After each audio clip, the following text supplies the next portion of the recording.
இன்றைக்கு நடைபெறுகின்ற சட்டமன்ற பொது தேர்தலை ஒட்டி ஏற்கனவே 2 முறை அனைத்து இந்திய அண்ணா திராவிட முன்னேற்ற கழகத்தின் சார்பாக தேர்தல் அறிவிப்புகள் நாங்கள் வெளியிட்டுள்ளோம். இப்பொழுது அனைத்து இந்திய அண்ணா திராவிட முன்னேற்ற கழகத்தின் சார்பில் 3வது கட்ட தேர்தல் அறிவிப்புகள் வெளியிடுகிறோம். அறிவிப்பு 1. திரு ஸ்டாலின் தலைமையிலான நிர்வாக திறனற்ற விடியா திமுக ஆட்சியில் கடந்த 5 ஆண்டுகளில் அத்தியாவசிய பொருட்களின் விலைவாசி விஷம்போல் ஏறி மக்கள் கடுமையாக பாதிக்கப்பட்டுள்ளனர். அதேபோல் திராவிட முன்னேற்ற கழக ஆட்சி அமைந்த பிறகு சொத்து வரி, வீட்டு வரி, மின் கட்டணம், குடிநீர் வரி போன்ற பல வரிகள் இந்த அரசால் உயர்த்தப்பட்டுள்ளது. இதனால் மக்களின் அன்றாட குடும்ப சுமை பன்மடங்கு அதிகரித்துவிட்டது. எனவே மக்களின் சுமையை குறைக்கும் வகையில் அனைத்து இந்திய அண்ணா திராவிட முன்னேற்ற கழக ஆட்சி அமைந்தவுடன் ஒவ்வொரு குடும்பத்திற்கும் கருணை தொகையாக 10,000 ரூபாய் வழங்கப்படும். அறிவிப்பு 2. வேலைவாய்ப்பு அலுவலகங்களில் நம்முடைய இளைஞர்கள் பதிவு செய்து வேலைக்காக காத்திருக்கும் பட்டதாரிகளுக்கு மாதந்தோறும் 2,000 ரூபாயும் +2 வரை படித்து வேலைவாய்ப்பு அலுவலகத்தில் பதிவு செய்துள்ளோருக்கு மாதந்தோறும் 1000 ரூபாய் உதவித்தொகை வழங்கப்படும்.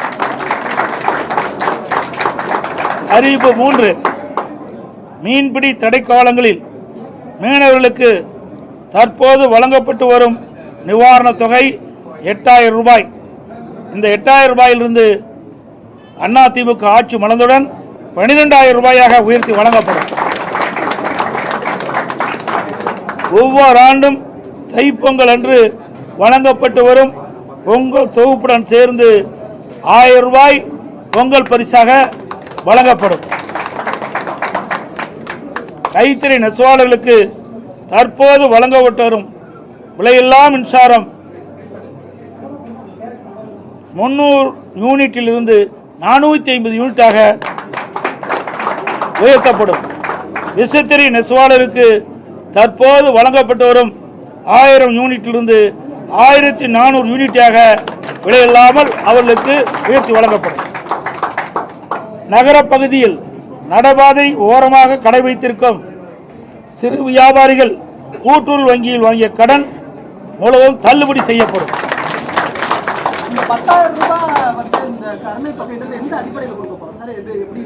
சொல்லதே கருணை தானே, எந்த அடிப்படையில் கருணை அடிப்படையில் தான் கொடுக்கிறோம். அதுதான் அந்த வாக்கியமே. ஆமா, அனைத்து குடும்பத்தான போட்டுக்கிறோம். குடும்பத்திற்கு வழங்கப்படும் தான் கொடுத்துக்கிறோம். ஒரு முறைதான் வழங்கப்படும்.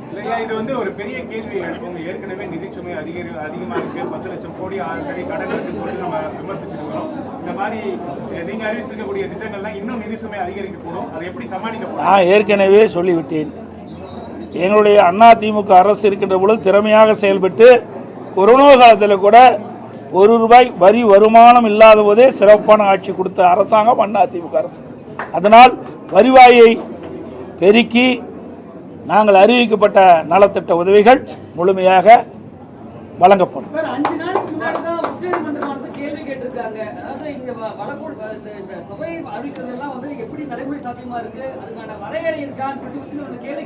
அதுக்கு தாங்க நான் சொல்றேன், வருவாயை உயர்த்தி பெருக்கி அதன் மூலமாக நாங்கள் அறிவிக்கப்பட்ட இந்த திட்டத்தை மக்களுக்கு வழங்கப்படும்.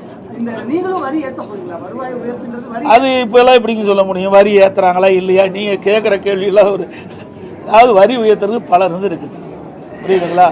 இன்றைக்கு வரி உயர்த்துவதற்கு பல்வேறு வழிகளில் நிதியில் இருக்குது. அந்த நம்முடைய நிதி துறையைச் சேர்ந்தவர்கள் நிபுணர்கள் மூலமாக எந்தெந்த வகையில் வரி பெருக்க முடியுமோ உயர்த்த முடியுமோ அதை உயர்த்தி நாங்கள் அறிவிக்கப்பட்ட திட்டங்களுக்கு தேவையான நிதியை பெற்று திட்டங்களை செயல்படுத்துவோம். வேலை இல்லாத பட்டதாரிகளுக்கு மாதமான காசு தரும் நம்ம சொல்லியிருக்கோம். ஆனா அது இந்த பட்டதாரிகள் வேலை இல்லாத பட்டதாரிகள் அதிகமா இருக்காங்க, அவங்களுக்கு வேலை வழங்குவதற்கு நம்ம வேற என்ன முயற்சி எடுக்கணும்? அதுக்கு தாங்க நாங்கள் ஏற்கனவே மாண்புமிகு புரட்சி தலைவி அம்மா தமிழகத்துடைய முதலமைச்சராக இருக்கின்ற காலகட்டத்திலே படித்த இளைஞர்களுக்கு வேலைவாய்ப்பை வழங்க வேண்டும் அடிப்படையில் 2015ஆம் ஆண்டு தொழில் முதலீட்டாளர் மாநாட்டை சென்னையில் நடத்தி சுமார் 2,42,000 கோடி தொழில் முதலீட்டு ஈர்க்கப்பட்டு 74 புரிந்துணர்வு ஒப்பந்தங்கள் பெற்று அதையெல்லாம் செயல்பாட்டுக்கு வந்து இன்றைக்கு பல்லாயிரக்கணக்கானவர் வேலை கிடைத்திருக்கு. அதே வழியில் வந்த மாண்புமிகு அம்மாவுடைய அரசு 2019 ஜனவரி மாதம் சென்னையில் தொழில் முதலீட்டு மாநாட்டை நடத்தி 3,05,000 கோடி தொழில் முதலீட்டு ஈர்க்கப்பட்டு 304 புரிந்துணர்வு ஒப்பந்தங்கள் போடப்பட்டு அதன் மூலமாக தொழிற்சாலைகள்லாம் பயன்பாட்டுக்கு வந்து பல்லாயிரக்கணக்கான இளைஞர்களுக்கு வேலைவாய்ப்பு கிடைக்கும். அதே குறிக்கோளோடு அதே வழியில் மாண்பு அம்மாவுடைய அரசு வந்த பிறகு புதிய தொழிற்சாலைகள் தமிழகத்திலே நிறுவப்பட்டு அதுக்கு தேவை நடவடிக்கை எடுக்கப்பட்டு அதன் மூலமாக பல்லாயிரக்கணக்கான இளைஞர்களுக்கு வேலைவாய்ப்பை உருவாக்கி தருவோம். அதுவரை படித்து பட்டம் பெற்ற இளைஞர்கள் அவர்கள் மன உளைச்சல் இருக்கிறாங்க. அதற்காக இந்த தொகையை நாங்கள் முதல் கட்டமாக தமிழ்நாட்டில் எத்தனை குடும்பத்துக்கு தர மாதிரி இருக்கும்? இந்த 10,000 ரூபாய் தரதுக்கு பதிலாக வரியை கம்மி பண்ணுனா சரிப்பட்டு வராதா சார்? அதாவது முதல்ல ரொம்ப உயிருக்கு போராடிட்டு இருக்காங்க. அவளுக்கு என்ன சொல்லுவோம்? அவளுக்கு வந்து அந்த உயிரை காப்பாற்றுவதற்கு இல்ல இது வைப்போம்ல, இல்ல வெண்டிலேட்டர் வைக்கிறோம்ல, இந்த ஆட்சியில் வெண்டிலேட்டர் வைக்கிற அளவுக்கு போயிடும். இன்னைக்கு மக்கள் அப்படிப்பட்ட துன்பத்தை அனுபவிச்சுட்டு இருக்கிறாங்க. ஆகவே முதல் மக்களை காப்பாற்று. விலைவாசி அதிகரித்து விட்டது, அதிலிருந்து மக்களை காப்பாற்றும். அந்த அடிப்படையில் தான் இதை நாங்கள் அறிவிச்சிருக்கோம்.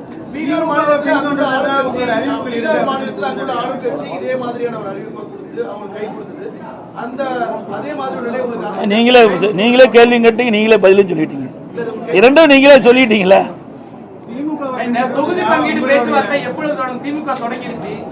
அவர்கள் வந்து நிறைய கட்சியை நம்பித்தான் அவர்கள் வந்து தேர்தலே போட்டிடுறாங்க.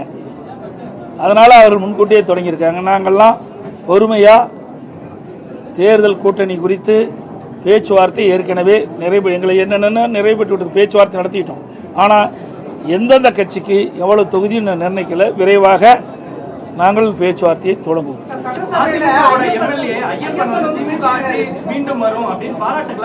அவர் யாரோட இருக்கிறார் தெரிஞ்சுக்கிட்டு ஏங்க எல்லாம் ஆட்சி முடிய போகுது. அவர் மேல் நடவடிக்கை எடுத்து என்ன பண்றது, என்ன பயன்? அவர் யாரோடு இருந்தார் உங்களுக்கு நன்றாக தெரியும். அவர் யாரோடு சேர்ந்திருக்காருன்னு உங்களுக்கு தெரியும். யாருக்கு ஆதரவா செயல்பட்டு இருக்கான்னு தெரியும். இதெல்லாம் தெரிஞ்சுக்கிட்டு இந்த கேள்வி எங்க எடுத்து கேட்குறீங்களா?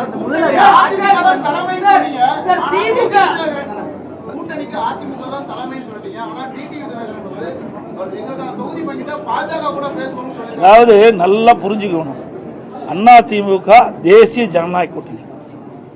தேசிய ஜனநாயக கூட்டணி ஏற்கனவே அமைக்கப்பட்டது.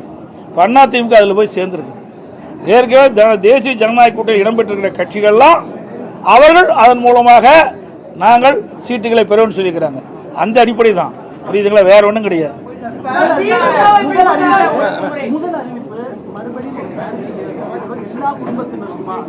இது சார் நான் தான் திருப்பி, அதாவது எல்லா குடும்ப அதை பாரு, குடும்ப இதிலே தெளிவாக பாருங்க.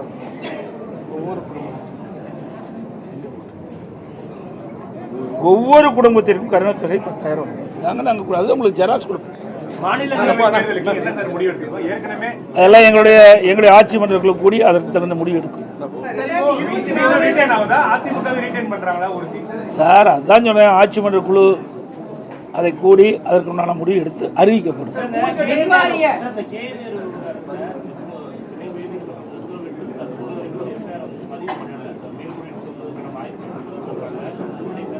சார் என்றைக்கு திமுக நீதிமன்றம் கொடுத்த தீர்ப்பை ஏற்று அமுல்படுத்தி இருக்குது. நீதிமன்ற தீர்ப்பை மதிக்காத ஒரு கட்சினா திமுக கட்சி தான். இன்றைக்கு திரு நேரு அவர்கள் மீது இடி ஆதாரத்தோடு குற்றச்சாட்டுகளை அங்கே இருக்கின்ற மாநிலத்தில் இருக்கின்ற தலைமை காவல் துறை அதிகாரிக்கு அனுப்பிட்டிருக்காங்க. 3 முறை அவள் அறிக்கை அனுப்பப்பட்டதாக தகவல் செய்திகள். அதன் அடிப்படையில் நடவடிக்கை எடுக்காத காரணத்தில் தான் அனைத்து இந்திய அண்ணா திராவிட முன்னேற்ற கழகத்தின் சார்பாக நாங்கள் உயர்நீதிமன்றத்தில் வழக்கு தொடர்ந்தோம். அந்த அடிப்படையில் நீதிமன்றம் விசாரிக்கப்பட்டு ஈடி தாக்கல் செய்த அந்த அறிக்கையின்படி அதில் என்னென்ன விவரங்கள் இருக்குதோ அதையெல்லாம் உள்ளடக்கித்தான் நீதிமன்றம் ஒரு தீர்ப்பை வழங்கியிருக்கிறது. அந்த தீர்ப்பை மதித்து இந்த அரசு செயல்பட வேண்டும் என்பதுதான் எங்களுடைய கோரிக்கை. செயல்படும் என்று நாம் எதிர்பார்க்கிறோம். ஏனால் இதுவரை திராவிட முன்னேற்ற கழகத்துக்கு எதிராக வந்த எந்த தீர்ப்பையுமே இவர்கள் மதித்ததே கிடையாது. இதுவரை டிஜிபி, நிரந்தர டிஜிபி, சட்ட ஒழுங்கு நிரந்தர டிஜிபி நியமிச்சிருக்காங்களா? நீதிமன்றம் போச்சு, உயர்நீதிமன்றம், உச்ச நீதிமன்றம் போய் வந்த பிறகு கூட இந்த அரசாங்கம் நீதிமன்றத்தினுடைய உத்தரவை மதிக்காமல், தீர்ப்பை மதிக்காமல் இருக்கின்ற ஒரே அரசாங்கம் திராவிட முன்னேற்ற கழக அரசாங்கம். அனைத்து ஊடகங்களுக்கும் நன்றி. வணக்கம்.